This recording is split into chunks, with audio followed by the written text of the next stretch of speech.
Fala pessoal, sejam muito Fala, bem-vindos galera. aí a mais um Simplicidade Cristã Podcast. E hoje aí continuando, né, o estudo desse livro aqui, O Verdadeiro Evangelho aí do pastor e pregador, né, Paul Washer.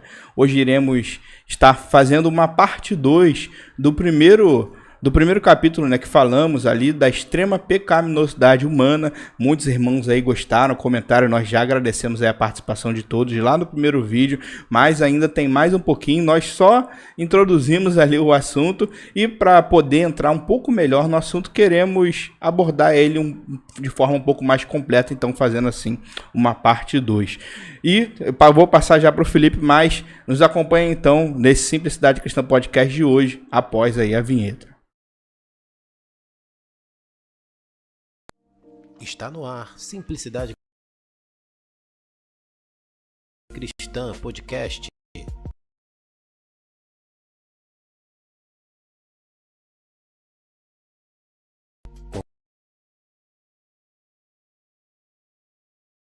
Conversando sobre a vida cristã simples e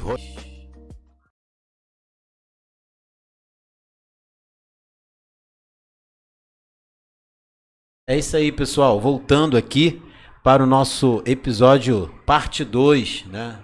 Ainda estamos na parte 2 do primeiro episódio ainda, a extrema pecaminosidade humana do livro Paul Washer, do livro do Paul Washer, O Verdadeiro Evangelho. Boa tarde para todos vocês que estão aí conosco. E hoje num horário diferente, mas estamos aqui para fazer esse estudo e de fato, sabendo nós a urgência que é falar sobre o verdadeiro evangelho, baseado também aí nesse apoio desse livro maravilhoso do Paul Washer. Eu e o Rogério começamos essa série aqui, que já está sendo disponibilizada ao vivo aí para o canal, mas também vai estar sendo, né, liberado direto também para os nossos amigos e irmãos que estão lá na nossa comunidade de Simplicidade Cristã Podcast. E se caso você esteja aqui e ainda não está junto conosco lá fazendo parte dessa comunidade, aí no link, na descrição tem o link do nosso grupo do WhatsApp, que você possa estar lá junto com a gente, né? Sempre temos compartilhado não só esse material que às vezes vai sendo exclusivo para a comunidade, depois vem aqui para o nosso canal, mas também devocionais, né, que são exclusivos lá, e muito conteúdo, troca de ideia também sobre todo esse nosso caminhar como servos do Senhor. E lá a gente tem aprendido junto, caminhado junto, sempre buscando a glória de Deus no nosso dia a dia como servos do Senhor. Então, no último episódio da parte 1, nós falamos sobre a questão, né, do pecado. E Paul Washer, no seu livro, ele vai tratando a respeito de uma importância que é olhar esse cenário, a perspectiva de Romanos capítulo 3, do versículo 21 ao 28. No último episódio, o Rogério fez a leitura do texto. Acho que seria interessante para a gente novamente situar-se dentro do texto. O Rogério vai fazer a leitura. A gente vai fazer rapidamente uma recapitulação dessa primeira parte que falamos no nosso último momento aqui de estudo. E depois a gente vai dar continuidade, ainda no versículo 23, com uma grandiosidade de lições que a gente pode tirar aqui. Não é isso, Rogério? E aí a gente vai fazer a leitura do texto de Romanos, versículo 21 ao 28, para você entender o contexto pelo qual o apóstolo Paulo fala sobre essa questão do verdadeiro evangelho. E a gente vai se deter ainda nesse episódio da parte 2 do capítulo 1 do livro, que é esse que a gente está tratando. Nós vamos se deter ainda ao versículo 23, mas vamos fazer a leitura mais ampla para entendermos o contexto. Você quiser acompanhar aí também. E não esqueça, bem aqui na descrição do podcast, aqui no Simplicidade, também tem um link aí para você adquirir esse livro com, né, 50% de desconto, se não me engano, aí nesse link que você vai ter aí para adquirir esse livro, que vale a pena você ler, porque ele vai trazer também aí para você um esclarecimento muito grande na visão do autor, que escreve esse livro baseado em vários sermões seus, e sermões que vão falar a respeito desse texto que nós estamos lendo. E a gente também vai ficar no texto de Romanos e vamos tirar lições aqui também, citando alguns trechos do livro do Paul Washer. Não é isso, Rogério? Amém, é isso. Eu queria só reforçar aqui no WhatsApp, né? Já estamos ali com as 73 pessoas Se eu não me engano, né? Então agradecer a todos que estão. E você que quiser, entra lá. Tem sido um ambiente muito legal, onde, Verdade. como o Felipe falou, né? Devocionais, estudos, sempre colocando ali um assunto, conversando com o pessoal. Então tem sido muito legal. Então convido a todos. Link aí na descrição. Entra lá que eu tenho certeza que você vai gostar de participar aí desse grupo no WhatsApp aí do Simplicidade Cristã Podcast. E quanto à leitura do texto, né? Fazer então a leitura aqui para os irmãos estarem relembrando aí, né? E é bom para a gente ter sempre o texto bíblico, né? Como base de tudo aquilo que a gente vai falar. E o texto base é Romanos 3, a partir do verso 21, que diz assim: Mas agora, sem lei, a justiça de Deus se manifestou, sendo testemunhada pela lei e pelos profetas.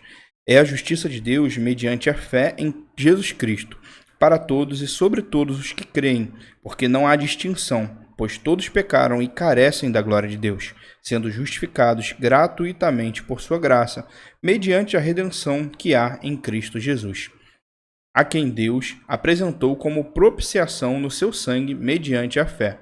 Deus fez isso para manifestar a sua justiça, por ter ele, na sua tolerância, deixados impunes os pecados anteriormente cometidos, tendo em vista a manifestação da sua justiça no tempo presente, a fim de que o próprio Deus seja justo e justificador daquele que tem fé em Jesus.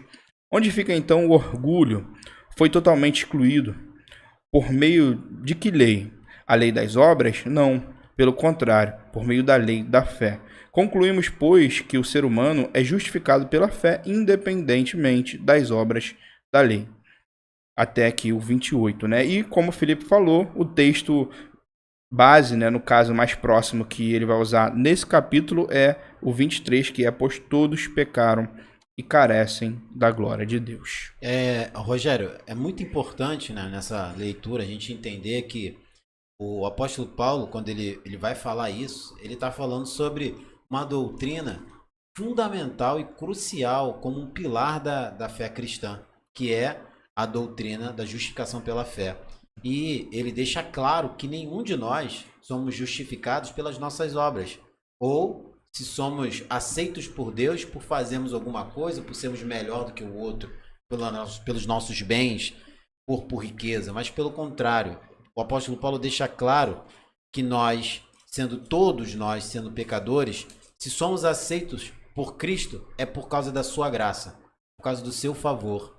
Isso vai também nos mostrar que a fé cristã ela é única, porque Verdade. Não existe outra fé, outro tipo de religião que apresente, né, uma vida de relacionamento com Deus como o cristianismo, mostrando que o homem ele não precisa chegar com as suas mãos cheias de nada, porque ele não tem nada a oferecer a esse Deus a qual, na verdade, em vez dele oferecer para poder servir, é ele que chama, o Deus chama o ser humano para servi-lo e ele não precisa dar nada. Na verdade, é ele que faz tudo, porque se nós fôssemos dar alguma coisa, não teríamos o que dar. Então, Verdade. Isso fala do favor, da graça de Deus.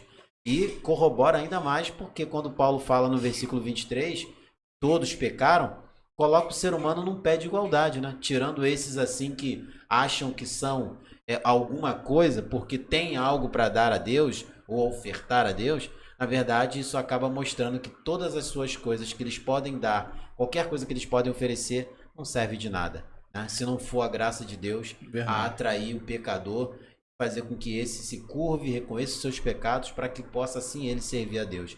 Então o apóstolo Paulo vai mostrar que de fato é o evangelho que não é pregado, né, e muitas das vezes em regiões ali daquela área, só ele que apresenta esse evangelho e que causa uma estranheza, que causa uma divisão no meio daquele povo, porque é chocante um cara que... Diferente de tudo, né? Diferente de tudo, um camarada que um dia perseguiu a fé cristã e hoje prega um evangelho que de fato mostra para muitos romanos que aquilo era miserável demais para se servir, né?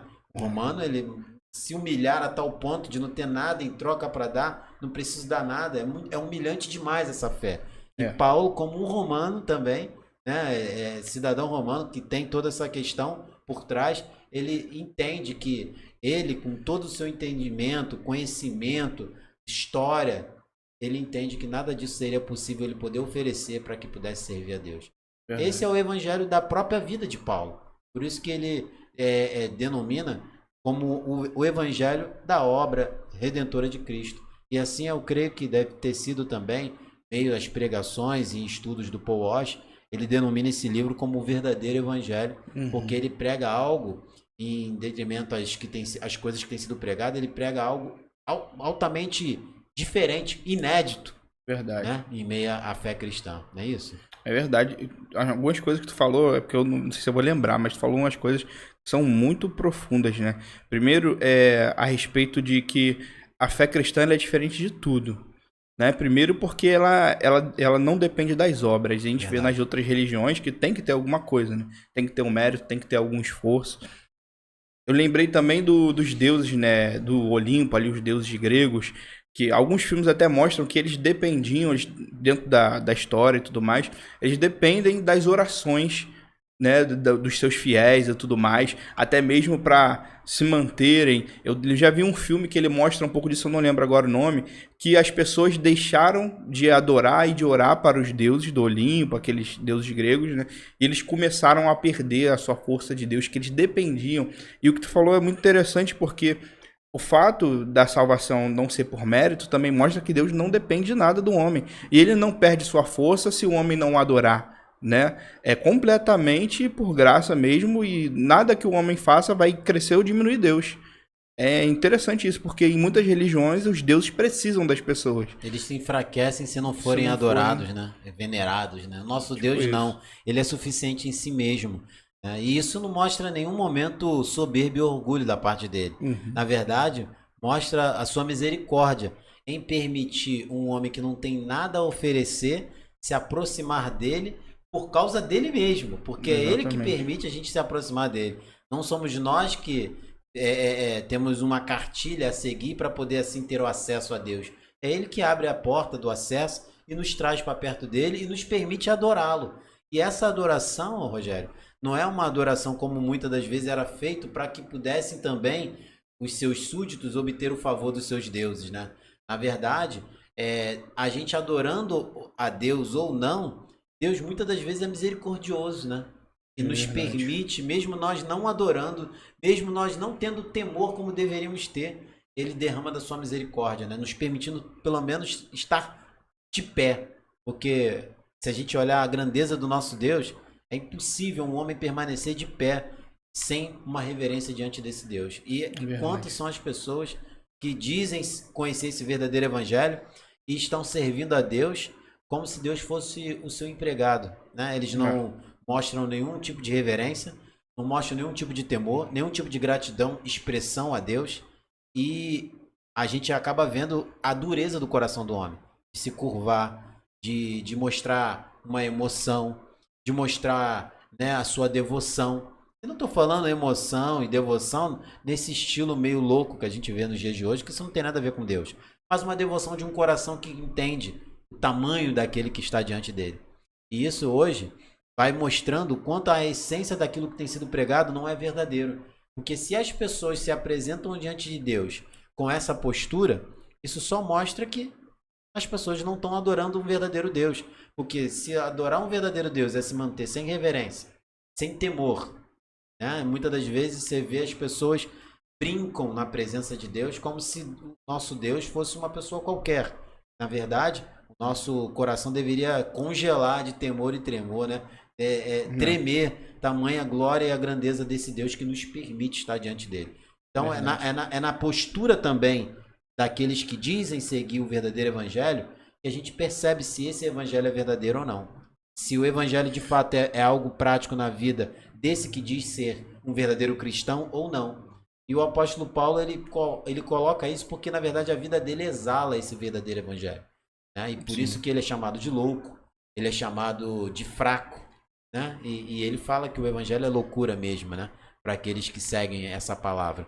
Mas para entendermos bem isso, o Paul Walsh ele faz uma revelação, assim, no caso uma pergunta que eu acho que é interessante a gente refletir sobre ela para já partirmos já até para o nosso andamento da nossa parte 2 aqui desse primeiro capítulo. Que ele fala assim, Rogério: se nós não entendermos a glória de Deus que é revelada no Evangelho, como então nós viveremos? É importante, né? Como a gente pode viver, como nós viveremos o dia a dia no Evangelho, se nós não entendemos a glória de Deus que é revelada nesse livro, nas palavras que estão aí. E isso, Rogério, eu vejo o tamanho do absurdo quando um ser humano abre a boca e diz que a Bíblia tem que ser atualizada. Porque isso mostra o quanto essa pessoa pode estar 30, 40 anos num ministério gigante, profundo, reconhecido pelos homens, mas mostra o quanto nós, se nós não nos curvarmos diante da soberania de Deus, somos capazes, depois de tanto tempo, assim como eu acabei de falar, falarmos heresias e besteiras tão grandes como essa. Que é algo absurdo nós tentar achar que Deus precisa se atualizar. Porque se a palavra dele, se nós estamos no tempo da palavra revelada, então é como se eu estivesse falando que Deus precisasse se atualizar. Para que pudesse assim entender o ser humano caído em pecado.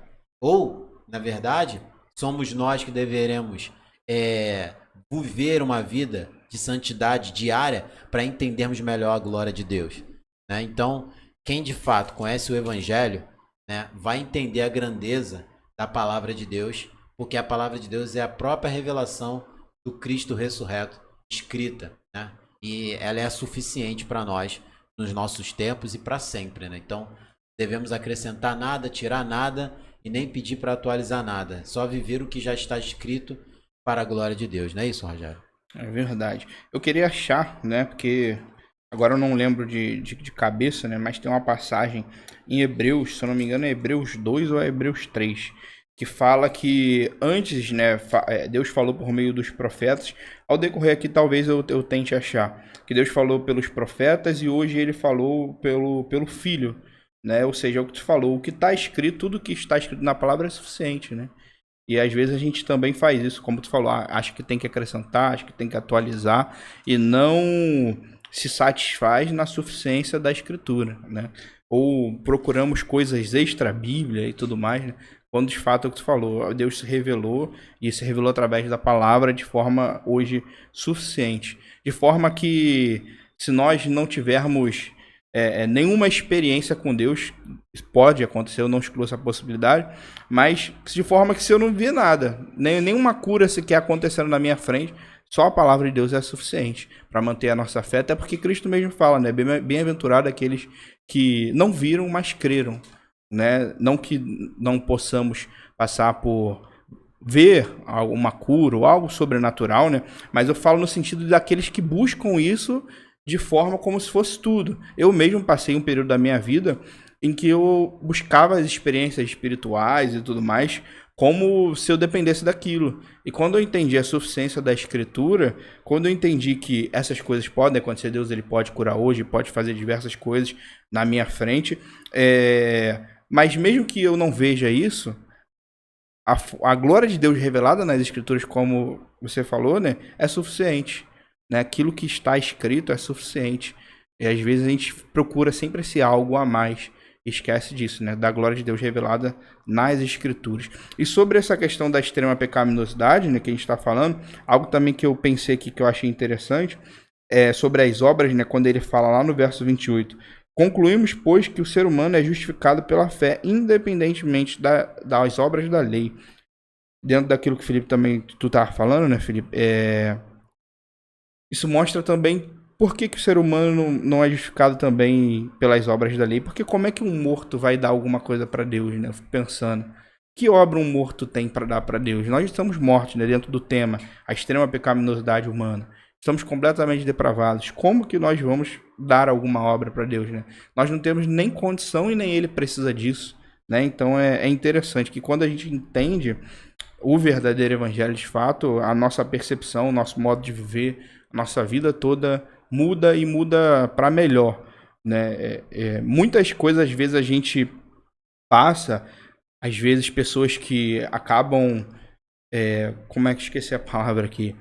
Que acabam se entristecendo, né? Porque não experimentam algumas coisas porque querem acrescentar isso à Bíblia. Por exemplo, eu tô falando isso da minha experiência pessoal. Eu já me frustrei porque eu queria algo a mais. Eu achava que eu ia ganhar a salvação pela minha força, pelo meu mérito, ou achava que eu tinha que buscar incessantemente experiências espirituais, tinha que viver vendo anjo, demônio, cura e tudo mais. E quando eu entendi tudo isso, me deu paz, me deu tranquilidade. Quando eu vi essas questões também, quando Cristo fala, bem-aventurado aquele que creu sem ver, né, essas questões da suficiência da Escritura, entender o Evangelho de verdade, nos faz viver até de forma melhor. Né? Imagina você viver como eu vivi, tentando buscar a salvação, como muitos vivem, né? Achando que a salvação depende daquilo que a pessoa faz. Uma hora você, beleza, você vai aparentemente estar ali fazendo tudo de certo e está vivendo em santidade. Mas uma hora você cai, uma hora você falha. E aí, o que você faz? Está perdido? Você não acha, talvez nessa situação você não veja mais esperança. Né? E quando a gente entende que a salvação é pela graça e não pelos nossos méritos, isso faz toda a diferença. Não dá uma desculpa para a gente pecar, né? Eu não peco ali usando isso como desculpa, mas me ajuda a viver entendendo que não é pelo meu mérito. E até quando eu peco e me arrependo, Cristo ainda é suficiente. Os méritos de Cristo é suficiente para me salvar e não os meus méritos. Então entender o Evangelho acho que também tem a ver com a forma como a gente vive e uma forma de viver o Evangelho de forma melhor, com paz no coração, com alegria e não com um esforço, com algo talvez mecânico. Eu sentia muito isso, eu não sei se tu passou por isso, Felipe, por essa experiência de achar que a salvação era por méritos. Eu passei, quando eu passei, eu sentia muita frustração, porque eu nunca conseguia alcançar o objetivo, que era passar um dia inteiro que for, sem pecar ou nada do tipo, né? É verdade, é verdade. Quando a gente entende isso, tudo muda, cara, tudo muda. E, Rogério, isso só está mostrando o outro lado do que o livro está falando. É o verdadeiro evangelho que a gente está batendo aqui, mas isso é a essência de um falso evangelho. Exatamente. Mas existe o falso muito parecido com o verdadeiro e existe o falsificado bem falsificado, né? Uhum. Que todo mundo quando bate o olho fala, isso é falso. Mas tem uns que falam, meu Deus, parece muito verdadeiro, mas é falso.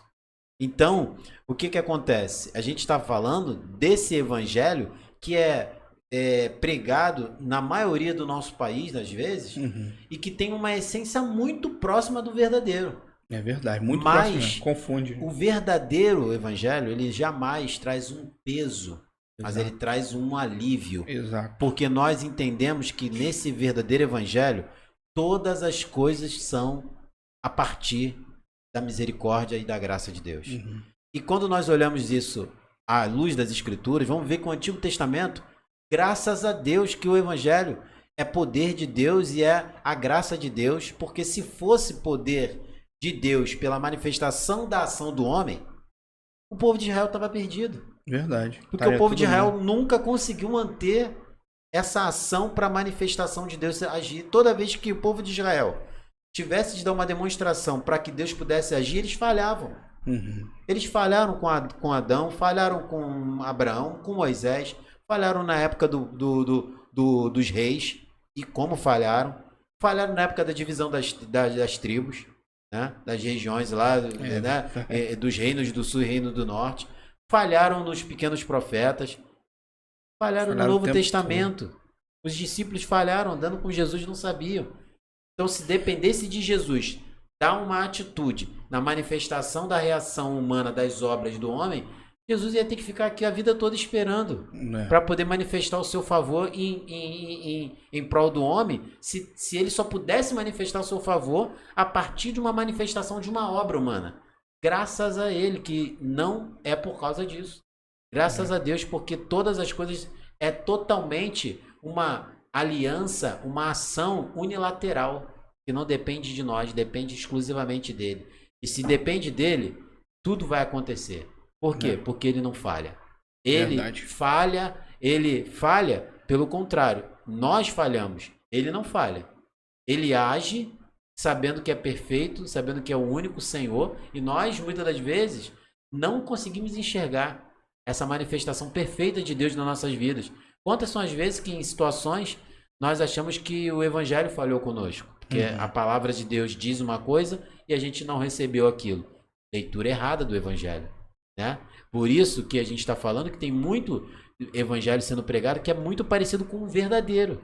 E que em algumas nuances individuais ele demonstra que é falso. em detalhes, sabe? Quando você pega duas peças muito bem feitas, só quem entende vai conseguir ver as nuances da imperfeição daquela falsa, que é muito parecido com a verdadeira. É o que acontece hoje. Por isso que muita gente acredita estar vivendo um verdadeiro evangelho. Verdade. Mas no final da sua caminhada, eles estão dessa forma que você falou. Frustrados, decepcionados. Por quê? Porque parece que mesmo com essa caminhada que hoje eu estou alegre, amanhã eu estou triste. Hoje eu estou alegre, amanhã eu estou triste. Hoje eu consegui fazer a vontade de Deus, amanhã eu não consigo. No final, é uma religião que passa uma frustração. Porque o cara não tem uma estabilidade. Porque ele sempre depende dele mesmo para tomar uma atitude e parece que quando ele não consegue fazer, o peso do pecado, né, vem sobre a vida dele. E aí, Rogério, eu entendi esse verdadeiro evangelho, que também é apresentado aí no capítulo 3, quando nós entendermos também de fato o capítulo 1, o versículo 16 e 17, porque a carta do apóstolo Paulo aos Romanos, né, o livro aos Romanos, é justamente no seu capítulo 1, versículo 16 e 17, é o centro, é o tema central da carta, que é o próprio evangelho. Porque Paulo explica para eles o que é o verdadeiro evangelho. E aí, quando a gente olha lá no versículo de número 16 do capítulo 1 de Romanos, ele vai falar: pois não me envergonho do evangelho. Ele não se envergonha desse evangelho, porque para os romanos aquilo era vergonhoso. Aquela religião, para um romano, era vergonhoso. Paulo era então eles olhavam para Paulo como: que vergonha. Logo você, com toda essa história, né, no romano, um camarada estudado, um camarada super, né, bem conceituado, servindo a esse tipo de vida, né? E ele diz: eu não me envergonho do evangelho, porque ele é poder de Deus. A grandeza do reino de Roma era poderoso aos olhos dos seus súditos, daqueles que serviam a Roma. Mas para Paulo, o poder mesmo verdadeiro é o evangelho, não é o reino de Roma. E ele diz que o evangelho é poder de Deus para todo aquele para o poder de Deus para a salvação de todo aquele que crê. Primeiro do judeu, depois do grego. E quando a gente vai olhar essa palavra poder, né, Paulo vai falar dessa palavra de uma forma muito, muito poderosa, no sentido muito profunda, que é a palavra aí no grego, dunamis, que vai falar que esse poder é algo inerente dos céus, do alto. Não está relacionado a um poder de um homem, mas está relacionado de um poder que, quando entra na vida do homem, ele quebra as resistências da vida do homem de dentro para fora. Faz os homens que recebem esse poder, que é o evangelho, recebem esse poder, eles passam, a partir de então, ficarem totalmente rendidos a esse poder, que é o próprio evangelho. Então, Rogério, a gente acaba percebendo que o verdadeiro evangelho, ele vai fazer você ficar rendido a ele. Ele vai te trazer luz e vai te fazer entender que você deve se render a esse evangelho. Que esse evangelho, as boas novas, que boas novas? A mensagem que há um Salvador para tirar o homem do seu lamaçal do pecado. E que ele se encontra morto em delitos e pecados, e que esse Deus, que é o Salvador, ele é o poder para salvar o homem da condição pecaminosa que ele está e da condenação eterna que ele se encontra. Então, uma vez que esse homem se rende, ele rebenta as suas resistências e passa a entender que ele realmente não é nada e que aquele que é tudo, aquele que é o verdadeiro poderoso é o Senhor. E uma vez que ele entende isso, ele começa a servir. Ele começa a ter prazer nesse reino. Ele começa a ter prazer nessa nação. Ele começa a ser cidadão dessa nação. E aí cabe a gente entender, como você também falou lá, quando a gente lê em Filipenses, quando Paulo fala que os irmãos deveriam viver de forma digna do evangelho, né? Vivam de forma digna desse poder, né? Como cidadãos, né? Então, a pessoa que entende o verdadeiro evangelho, ela vai entender, primeiro ponto, que a gente falou na semana passada. Ela vai entender: todos nós erramos o alvo. Porque se eu entendo que é o verdadeiro evangelho, eu vou entender: eu errei o alvo. Eu tinha um caminho, e esse caminho eu errei quando eu fiz tudo aquilo que desobedeceu aquele que trilhou o caminho para mim. Então eu estou fora do alvo. Então quem pode me trazer de volta para o alvo? Somente esse que é poderoso para tirar o homem da morte e trazer para a vida. Quem é esse poderoso? O Cristo. E por isso, Rogério, que eu fico muito chateado quando eu vejo pessoas acharem um culto altamente abençoado e quando aquele culto não teve a mensagem de Cristo, não foi pregado o evangelho, não foi pregado Jesus, foi pregado tudo parecido com Jesus, mas menos Jesus. Você está entendendo a questão como é séria? A questão da pregação do evangelho no nosso país, que muitas das vezes confunde com o verdadeiro, mas muitas das vezes quando você esmiuça aquilo que é pregado nas igrejas, muitas pregam um falso evangelho, mas não um falso notório, mas é um falso muito parecido com o é verdadeiro. É muito parecido mesmo. E quando você conversa com as pessoas, né? Eu gosto muito de conversar assim, às vezes, cristãos, não cristãos, né? E pergunto, ainda mais quando é cristão. Uma vez eu perguntei para um amigo de um trabalho, né? Ele era católico, se não me engano. Aí eu perguntei para ele, como é que você é salvo, né? Como é que é a salvação? Aí e você vê que eles sempre falam, e até mesmo cristãos evangélicos, que é pelas obras e tudo mais, né? Quando você pergunta até para muitos cristãos do meio evangélico, eles falam, não, eu tenho que andar bem. Aí alguns ainda falam assim, não, eu não sei se eu vou estar no céu, né? Falam assim, com uma incerteza, né? Não tem certeza. Deus sabe se a gente vai estar lá ou não. Aí você vê, né? É um evangelho, como você falou, muito próximo, parecido, mas não é. E isso é muito grande pelo país todo. Você vê a maioria das igrejas não se tem um entendimento. Eu mesmo, um bom período da minha vida, quando mais novo, né, início de caminhada, eu ficava questionando as pessoas, perguntando, né, na minha antiga igreja, como que eu sei que eu sou salvo? Como que é a salvação? Aí elas sempre davam esse tom, né? De incerteza. Não, você tem que crer, mas a gente só vai ter certeza lá no dia. E aí quando você olha para a palavra, ela nos dá certeza que estaremos nos céus com Cristo. Verdade. A gente vê 1 João falando que escreveu a carta para que aqueles aos quais ele destinou a carta tivessem certeza da sua salvação, soubessem que eles eram salvos.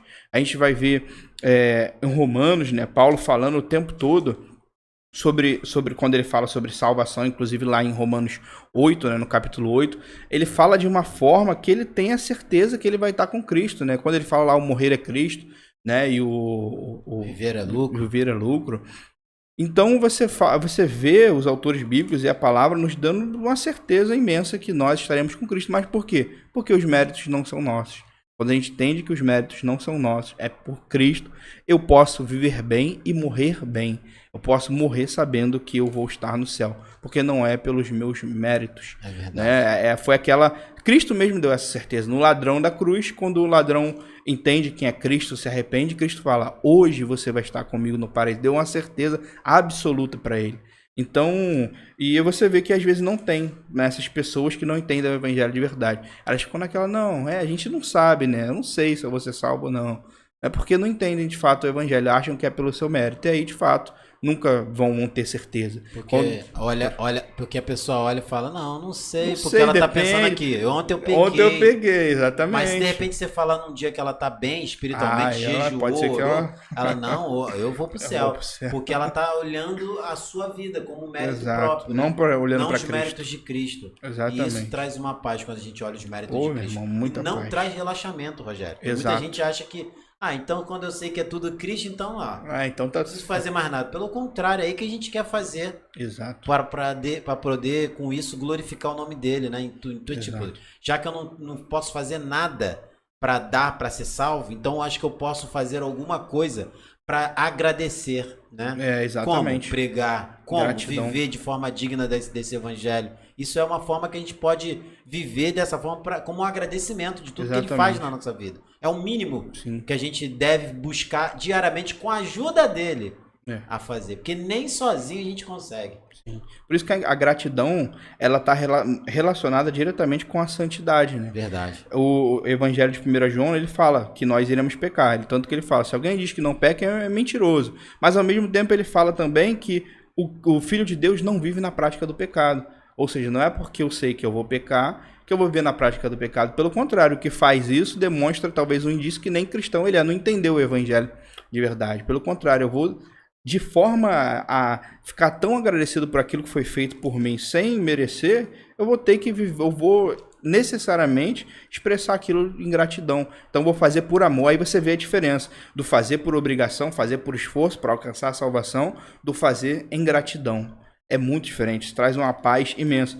E é inclusive por isso que eu acho muito bom, eu sempre falo isso, né, do Catecismo de Heidelberg, que ele divide em três, né, o Evangelho, miséria, salvação e gratidão. E ele relaciona a gratidão com a santidade. É porque você era um homem corrompido, perdido, depravado, você foi alcançado por Cristo na salvação e consequentemente, você vai viver em gratidão, em santidade.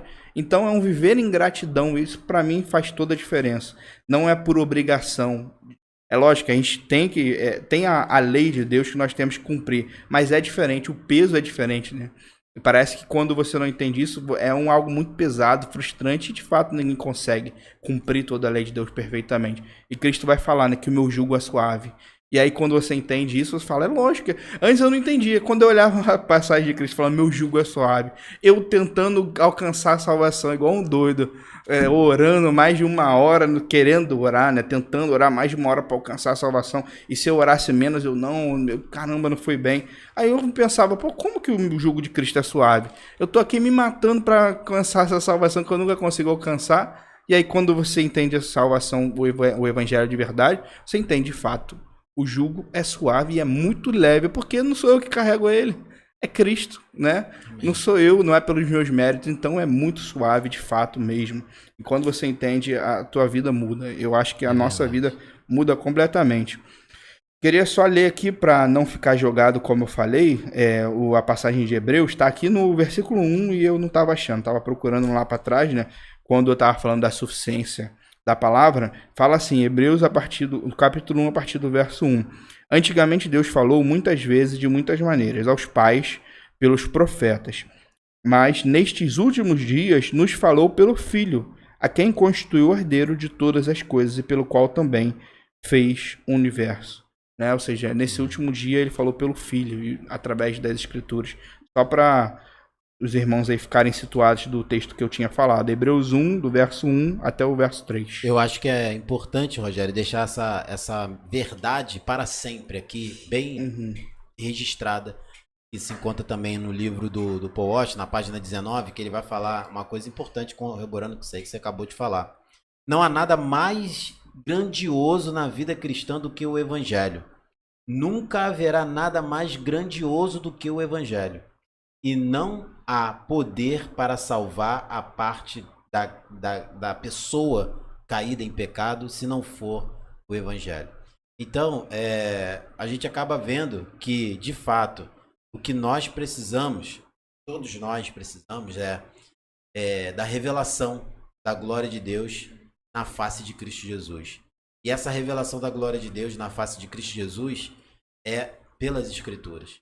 Então, a gente vai conseguir entender também pelas Escrituras como que a Trindade, né, como que o Deus triuno se revela, né, assim como bem o apóstolo Paulo fala na sua carta aos Efésios, capítulo 1 também ele fala, toda essa obra que já foi fundamentada antes da fundação do mundo pelo Pai, né, foi executada pelo Filho no tempo presente, né, quando a sua vinda a esse mundo, a realizar todo o processo da obra, morrendo na cruz e também sendo ressuscitado ao terceiro dia. E tudo isso que nós entendemos, estamos aqui falando para a glória de Deus, é por causa do seu Espírito. Que quem pode abrir a mente de um homem caído se não for o Espírito Santo de Deus? Então, glórias a Ele para todo sempre. Amém. E aí, a gente acaba vendo que se todos nós pecamos, Rogério, como a gente falamos no último episódio, todos nós pecamos, todos pecaram, a pergunta é, como então o que a gente precisa então para poder a gente ter algo, né, da parte de Deus que possa nos tirar desse pecado, né? A gente pensa que a questão do pecado é uma coisa muito simples, né, Rogério? É uma coisa só simplesmente de que nós estivéssemos ali falando assim, eu errei com Deus, né? Poxa, Ele vai me perdoar. Sabe aquela coisa que fala assim? Ele entende. Mas na verdade esse pecado, se nós entendemos quem é Deus, a sua essência, nós vamos ver que pecamos contra o Criador, contra aquele que é 100% totalmente em sua essência, puro, santo. Nunca teve contato com o pecado.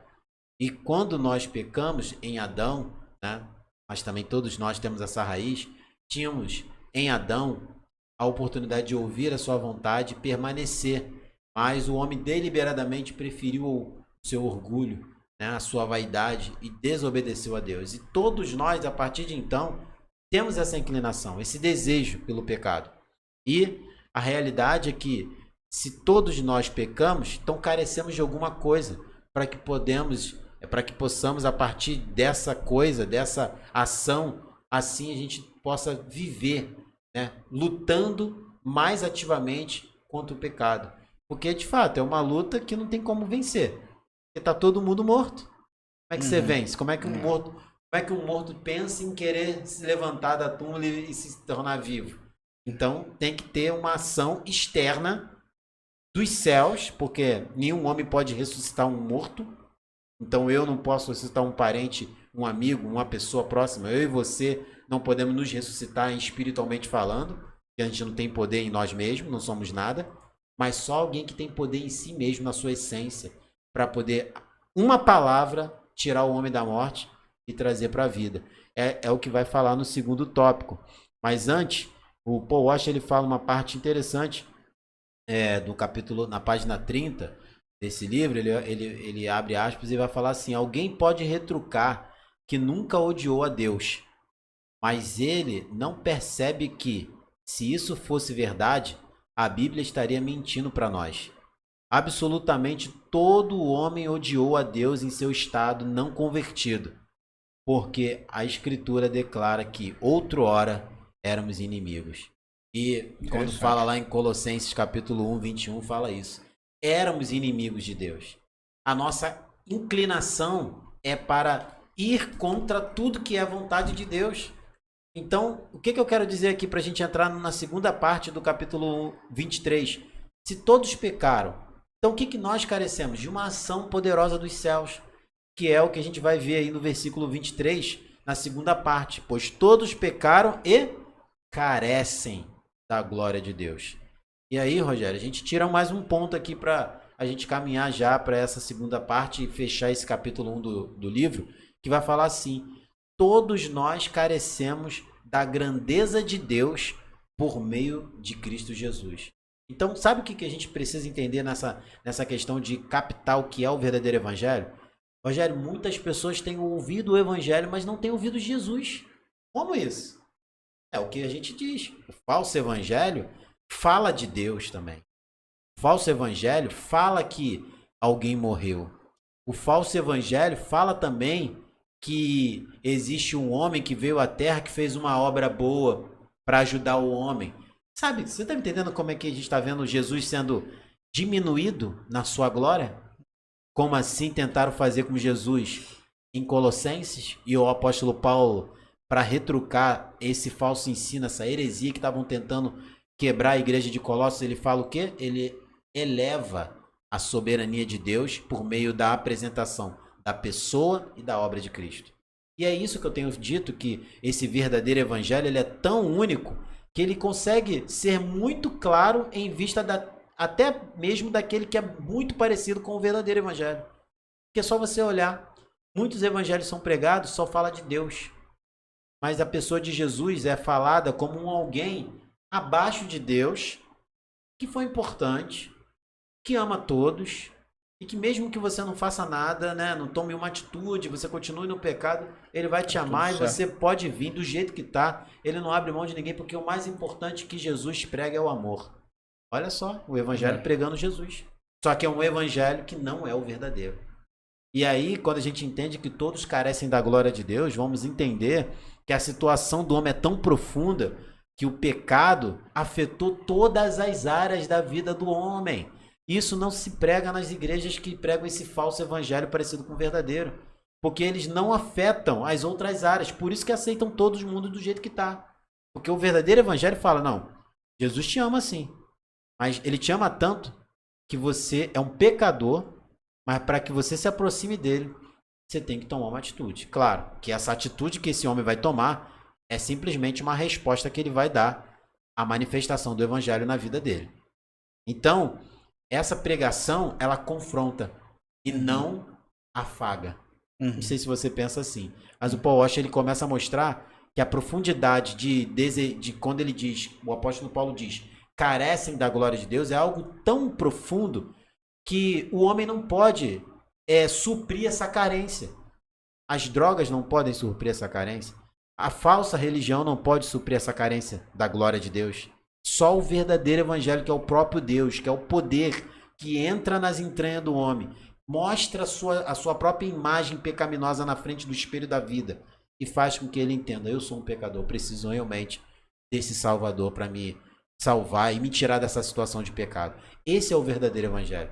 O cara apanha com uma verdade, ele apanha quando recebe a verdadeira imagem da sua face e no final ele não retruca com orgulho. Ele baixa a guarda e fala: realmente, é verdade, eu sou um pecador.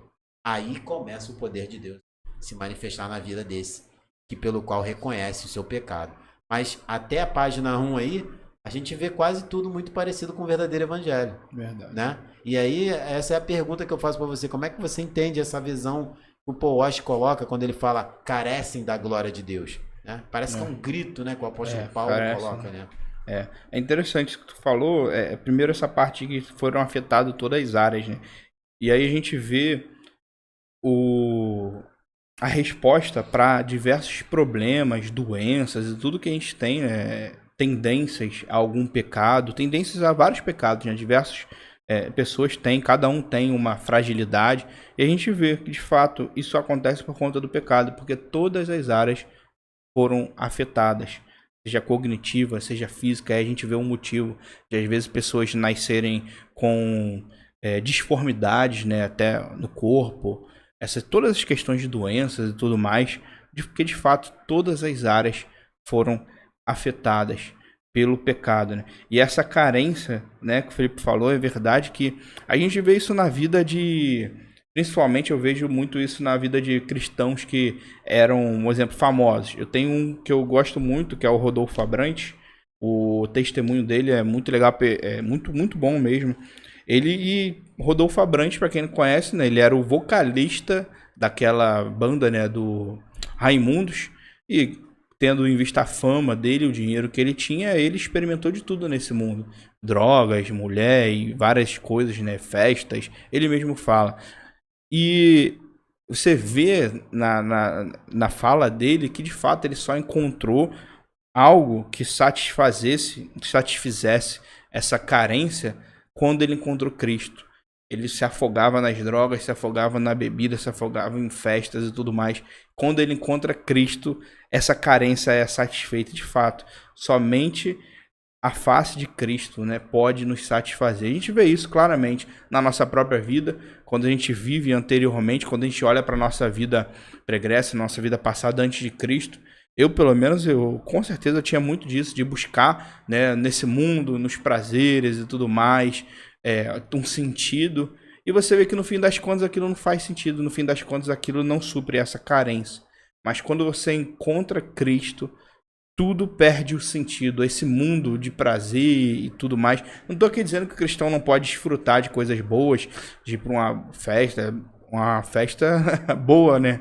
Não estou falando aqui de uma festa mundana completamente, de desfrutar de férias, de lugares bons, mas que as coisas fúteis desse mundo perdem sentido. Verdade. Você vê que, de fato, essa carência ela é completamente preenchida por Cristo. Por isso que vejo também, né, que a palavra mesmo fala, se não me engano, é em Cântico dos Cânticos, eu posso tentar achar aqui também depois, que Deus colocou um senso de eternidade, né, nas pessoas. Parece que todo mundo, no fim das contas, elas buscam preencher esse vazio, mas que no fim das contas só vão ser satisfeitas com Deus. E o Deus verdadeiro, porque também não adianta eu buscar um Deus, né, por tentar satisfazer esse buraco que há na gente e achar um Deus falso. Eu quero só usar uma figura aqui que acho que se você conhece esse desenho, tu deve saber, que é a história do desenho A Caverna do Dragão. Já ouviu falar desse desenho? Já. E que eles tentam sempre sair daquele parque, né, daquela situação ali, daquele ambiente, né? E nunca conseguem. E depois descobrem que, na verdade, esse vazio, esse desejo, essa ânsia de buscar sair, completando ali situações, lutando, né? Vencendo batalhas. E no final eles sempre estão carentes, né? daquela situação de não conseguir voltar para casa. E descobrem Sim. depois, segundo alguns autores, diz que eles nunca saem porque eles estão mortos. É, interessante. Falam que é porque eles, na verdade, não conseguem perceber que estão mortos. Entendi. Onde eles estão, não vão sair nunca mais. Então, é uma questão assim que, se a gente olhar, é a mesma coisa que você acabou de falar. Muitas pessoas estão buscando satisfazer esse vazio de diversas formas, né? Em uma busca incessante de tentar preencher esse vazio que você está falando, esse senso de eternidade, esse desejo de algo maior dentro de mim, e que a pessoa nunca consegue, e que parece que é um buraco, e ela preenche ali, esvazia amanhã, ela se enche hoje, está alegre hoje, amanhã está vazia, amanhã tem riqueza, mas amanhã perde tudo, morre, fica tudo aí, e ela sempre está nessa busca, e no final nunca conseguem chegar a uma plenitude. Por quê? Porque estão mortas. E aí só alguém que está vivo e vivo eternamente pode fazer com que essas pessoas possam sair da morte para a vida. E aí, Rogério, a pergunta que até, na verdade, o Paul Walsh faz na página 36, fazendo um resumo ali do que ele falou, ele fala, tipo, por que os homens são tão vazios? Por que os homens são tão miseráveis, né? E sem propósito? Justamente porque ele diz que os cristãos da América vivem uma vida saudável, uma vida tranquila, né? Sem perseguição, entre aspas, né? Em detrimento a muitos outros irmãos que ao redor do mundo estão morrendo realmente, estão declaradamente sendo perseguidos. Aqui tem essa questão ainda. E ao mesmo tempo, a gente acaba vendo que tudo que está ao nosso redor é mais produzido para preencher vazio da necessidade humana do que realmente um conteúdo do Evangelho. Ele diz que 85% do que se vende de livro nas livrarias só vão falar a respeito do quanto o homem é vazio, mas não leva a mensagem de como esse homem pode deixar de ser vazio. Entende? Então 10 passos para sua cura, 5 propósitos para você ser rico, 4 não sei o que para você conquistar a casa do ano, sabe? E isso tudo, muitas das vezes, é o que mais o suposto cristão verdadeiro vai atrás. Então só mostra o quanto ele está buscando coisas que não é o evangelho, porque na verdade ainda o seu vazio é gigante, é um buraco imenso. Por isso que quando uma pessoa conhece o verdadeiro evangelho, faz tudo sentido na vida dela, como bem o Rogério falou. Tudo muda. E aí o Paul Walsh, com base no 36, ele apresenta 2 pontos aí, né? Na verdade, né, eu discorrendo nesse livro, eu consegui também aqui enxergar 2 pontos interessantes que eu queria compartilhar. O primeiro ponto, em relação a essa questão do vazio do homem, é porque, primeiro, a grande maioria daqueles que se dizem ser convertidos não é de verdade. Por que o vazio nesse meio cristão? Porque 85% do que é produzido, e muito, como assim Paul Walsh diz, muito que se vê nas livrarias, é só para demonstrar o quanto o homem é vazio, mas não apresenta a solução, que é Jesus Cristo pregado nos livros, né? Na literatura séria. Graças a Deus tem mudado, muita boa literatura, mas também tem muita coisa ruim também, muita coisa escrita aí por pessoas que na verdade só estão querendo preencher o vazio de uma necessidade humana. E é por isso que muitas pessoas dizem ser cristãs, mas não são de verdade, porque não têm a certeza da salvação, porque na verdade não conhecem o verdadeiro evangelho. Como você falou anteriormente, estão sempre em cima do muro pela insegurança do evangelho. Hoje eu estou salvo, amanhã eu estou perdido. Esse é o primeiro ponto. O segundo ponto os cristãos verdadeiros não têm comido do melhor alimento. Você já reparou isso? Aí, olha só como é que isso não é verdade. Por que há uma grande demandada de muitos irmãos que eram oriundos de igrejas pentecostais e procurando igrejas reformadas, né? E muitos também que são de igrejas reformadas que vão buscar outras igrejas reformadas mais sérias. Porque se dizem ser igrejas sérias, e chega lá, essa pessoa tá lá, tá comendo fofura todo dia. E não tá enchendo, não tá satisfazendo a sua alma. Que ele quer Jesus, ele quer a graça de Deus, ele quer o evangelho robusto. Esse verdadeiro cristão. Ele percebe que não tem, ele vai para outro lugar. Né? E ele entende que não vai conseguir também levar para aquele lugar que ele tá, porque ninguém quer aquele evangelho robusto. Nem podem comer, que se comer vai fazer mal. Então ele sai. E isso também acontece com muitos irmãos que saem de igrejas pentecostais, porque também não conseguem encontrar isso lá. né? E esse evangelho que você vai se alimentando por anos, você vai vendo que você não tem crescimento em estatura. Você só enche o ventre, mas não tem crescimento na estatura. E você passa depois de tantos anos e percebe que na verdade você não cresceu tanto quanto deveria crescer se tivesse ouvindo e vivendo o verdadeiro evangelho. Na verdade, você só viveu caminhando numa esteira. Mas na verdade não houve passos realmente que fazem você andar para frente. Então, isso é a consequência desse falso evangelho parecido com o verdadeiro sendo pregado, que não de fato, de maneira nenhuma, nunca vai ser o verdadeiro. Porque o verdadeiro ele é totalmente diferente e é nítido que dá para se ver. Quando eu falei que os dois evangelhos juntos parecem muito verdadeiro, é para quem olha e não é. Para quem olha esses dois evangelhos e não conhece nenhum dos dois. Não conhece. Aí ele vai entender que é parecido.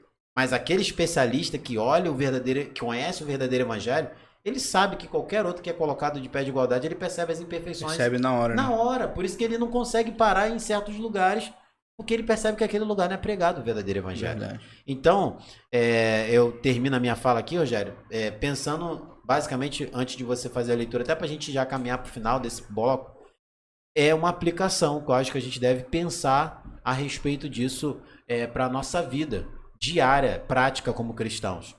Que o verdadeiro evangelho vai nos mostrar o quanto nós precisamos de Cristo para nos salvar. Primeiro ponto aí.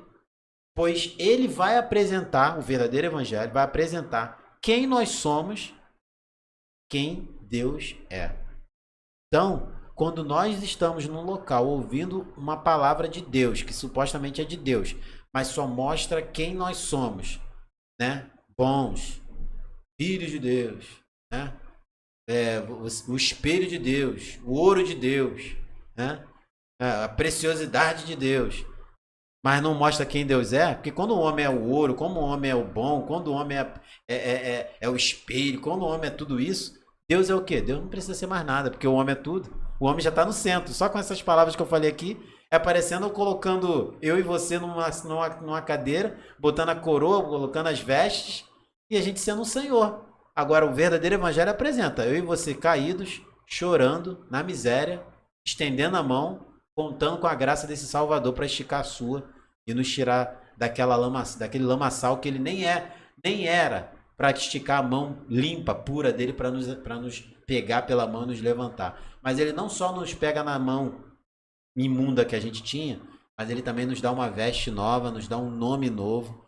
Essa é a realidade do homem, caído, esticando a mão, pedindo para que o seu Senhor, ou esse Senhor, seja compadecido dele, estique a mão e salve ele. Esse é o evangelho. Mas esse evangelho tira muitas pessoas da igreja quando você já acostumou a alimentar as pessoas com esse falso evangelho. Quando elas ouvem esse evangelho duro, elas falam assim, essa mensagem é dura demais para nós, não queremos ouvir ela. Então isso é o reflexo de se ensinar uma coisa parecida com o verdadeiro, mas que não é. Verdade. Acho que por isso também que é essencial da gente estar olhando, né, procurando boas igrejas. As pessoas às vezes procuram igrejas mais próximo da sua casa, né? Não, vou nessa aqui mesmo que é pertinho da minha casa. Tem uma frase, né, que falam que procure uma igreja mais próxima da sua Bíblia, né? Não uma igreja mais próxima da sua casa, né? E de fato é isso, a gente analisar esse evangelho e ver essa diferença, porque a maioria, acho que esmagadora das igrejas hoje que são mais conhecidas, são igrejas onde de fato são pregados esse falso evangelho. Conversando esses dias com os amigos do trabalho, um deles até falou assim pra mim, cara, eu respeito, beleza, os evangélicos, cristãos, mas eu vejo muita coisa errada, esses negócios que eles pedem dízimo, né, falando pra mim. Essa ênfase no dízimo, essas coisas todas que eles falam lá que a pessoa vai lá, dá o testemunho, foi curado e tudo mais. E você vê que esses falsos evangelhos, além de tudo, eles ainda afastam, né, as pessoas do verdadeiro. Quando elas veem, elas acham que aquilo é o evangelho e às vezes acaba generalizando, achando que aquilo de fato é o evangelho, mas não é. Então a importância da gente analisar, né? Existem muitas boas e saudáveis igrejas, né? Mas de fato muitas das mais conhecidas acabam não sendo igrejas verdadeiras, e a importância da gente analisar para de fato não acontecer isso que o Felipe falou, né? Da gente não estar numa igreja onde a gente na verdade, não tem um alimento, né, verdadeiro, não tem um bom alimento. E se analisar também, né, como a aplicação, né, o ponto aí que o Felipe falou, que é que a grande maioria daqueles que dizem ser convertidos não é de verdade. Analisar a nossa igreja e nos analisar, né? Será que eu sou de fato um verdadeiro convertido? Será que Cristo mudou o meu coração, mudou a minha vida? Porque quando a gente fala de conversão, não é só de um entendimento de tudo que a gente está falando, não é só entender puramente, não, beleza, eu entendi, a salvação é pela graça e tal, eu entendi, é pelos méritos de Cristo, mas se isso não muda a sua vida, se a sua vida não é transformada, se você não muda completamente de rumo, né, como falam da metanoia, né, quando você vira uns 180 graus e sua vida muda completamente, você não tem mais prazer nas coisas do mundo, aquilo que você fazia antes você não faz mais, se você era um homem promíscuo você não é mais, se você era um homem que roubava você não rouba mais, se a sua vida de fato mudou, aí você pode falar que você de fato foi alcançado por Deus. Não só o entendimento, a gente tem que entender o evangelho. Paulo vai falar, né, que do culto racional, Pedro vai falar que a gente tem que saber da razão da nossa fé. A fé ela é algo racional, a gente entende como ela funciona, como ela acontece por Cristo e tudo mais, mas ela tem que mudar a minha vida. Se isso não muda a minha vida, se não houve mudança de vida, é difícil a gente falar que houve alguma conversão. A 1 João mesmo vai falar, como eu falei, que os filhos de Deus não vivem na prática do pecado. Então eu acho que são duas coisas, como está aqui nos pontos, olhar a igreja e olhar a nossa vida. E olhar a nossa vida como? Primeiro, vendo se eu entendo de fato o evangelho e conheço esse evangelho verdadeiro. E segundo, se esse evangelho mudou a minha vida. Se eu sou uma pessoa diferente ou se eu estou vivendo da mesma forma como eu sempre vivi. Né? E se isso não muda a nossa vida, demonstra que nada de fato aconteceu no interior do nosso coração. O evangelho de Cristo, ele muda completamente a nossa vida. A gente vê Paulo, né, aquele que ele mesmo fala, né, que antes perseguia os cristãos e agora alguém que está pregando o evangelho, e até assusta os judeus quando ele começa, né, a pregar. Ué, como é que pode? Alguns cristãos até ficam com medo dele, né, aquele que estava perseguindo a gente agora tá pregando. Você vê uma mudança completa de vida. Ele entendeu, ele viu quem era Cristo e consequentemente aquilo reflete na sua vida e ele muda. Então o evangelho, ele está relacionado a uma vida completamente diferente, não pelos seus méritos, pelos méritos de Cristo. Né? Amém. Louvado seja Deus e seja agradecido o nome do nosso Senhor. Pessoal, estamos já aí chegando nesse nosso fim desse primeiro capítulo, né, Rogério? Isso. No capítulo 1. A gente dividiu em duas etapas porque era necessário abordar cada tópico, né? O tópico 1, que foi todos nós erramos o alvo, tá ligado ao versículo 23 que a gente falou sobre, né? Todos pecaram, e a gente tratou isso no primeiro episódio, e agora a gente terminando essa primeira parte do primeiro episódio e passando para o tópico 2 que a gente falou sobre carecem da glória de Deus, né? E mostrando que se carecemos da glória de Deus, só por meio de Jesus Cristo podemos receber essa glória de Deus por meio da obra do Filho, né, que foi realizada na cruz do Calvário e que está revelada para todos nós pelas Escrituras. Por isso que é importante você ter esse discernimento do que você tem ouvido ao longo da sua caminhada como cristão. Né? Se você é um verdadeiro cristão, você precisa beber desse verdadeiro evangelho. Não do livro do Paul Washer, mas do evangelho que está escrito aí em Romanos 3, dos versículos 21 a 28, como o Rogério leu. O que a gente está fazendo é pegar um ponto de apoio também do livro, né, e centrado no texto bíblico, e aqui fazendo essa resenha, discutindo, conversando, compartilhando com vocês. Então, você que está aí no nosso canal também, se inscreva no nosso canal caso você esteja assistindo esse vídeo depois ou agora. Compartilhe esse vídeo. Se você quiser fazer parte da nossa comunidade aí no grupo do WhatsApp, o link está na descrição. Também tenha na descrição desse vídeo aí, desse nosso podcast, o link para você comprar esse livro também com 50% de desconto, que aí vai conseguir você fazer uma leitura, poder aí também debruçar em cima daquilo que o Paul Washer está falando, mas mais importante, como a gente falou no último episódio, é você ficar em cima do texto de Romanos, capítulo 3, versículo de 21 a 28. Mas mais do que isso, leia o livro de Romanos, entenda essa mensagem do Evangelho lá no capítulo 1, do 16 e 17, e toda a carta aos Romanos, quando o apóstolo Paulo escreve, uma carta robusta de teologia, mas é profunda em verdades gloriosas para a vida do cristão. E aqui no Simplicidade Cristã, o nosso desejo é esse, é bater esse papo numa resenha descontraída, simples, mas sempre apontando para a glória de Deus, não é isso, Rogério? Amém, é verdade. Que a gente de fato viva esse evangelho, busque esse evangelho, né? E que ele seja de fato a nossa vida. E lembrando só que no próximo capítulo nós vamos falar do tema Deus odeia o pecado e o pecador. E a gente vai discorrer um pouco sobre isso, bem polêmico, né? Mas é bem legal também. Então acompanhe a gente para vocês verem como o tema, o assunto, ele é amplo, né? A gente decidiu dividir em dois de tanta coisa que tem. Imagina o que não tem aí pra frente, completamente justo. Iremos falar da justificação, né? E tantas outras coisas. Então, continue aí nos acompanhando, como o Felipe falou. Se inscreva aí no canal, muito importante. A sua inscrição aqui no canal. Clica aí no gostei aí, que ajuda aí esse conteúdo a ser espalhado aí através da internet, que a gente pede a Deus, né, que alcance outras vidas através do verdadeiro evangelho que vem da palavra de Deus. Amém. Que Deus te abençoe. Fique todos na paz do Senhor e continue aí depois assistindo novamente. Se você chegou agora, assista esse vídeo depois. E também ele já está aí, vai estar com certeza esse link disponível lá para os nossos amigos e irmãos na nossa comunidade do grupo do WhatsApp. Forte abraço, fique com a nossa vinheta e até o próximo podcast aqui no Simplicidade Cristã, se nos permitir. Amém. Deus abençoe. Está no ar Simplicidade Cristã Podcast, conversando sobre a vida cristã de uma forma simples para a glória de Deus, com Felipe Cruz e Rogério Soares.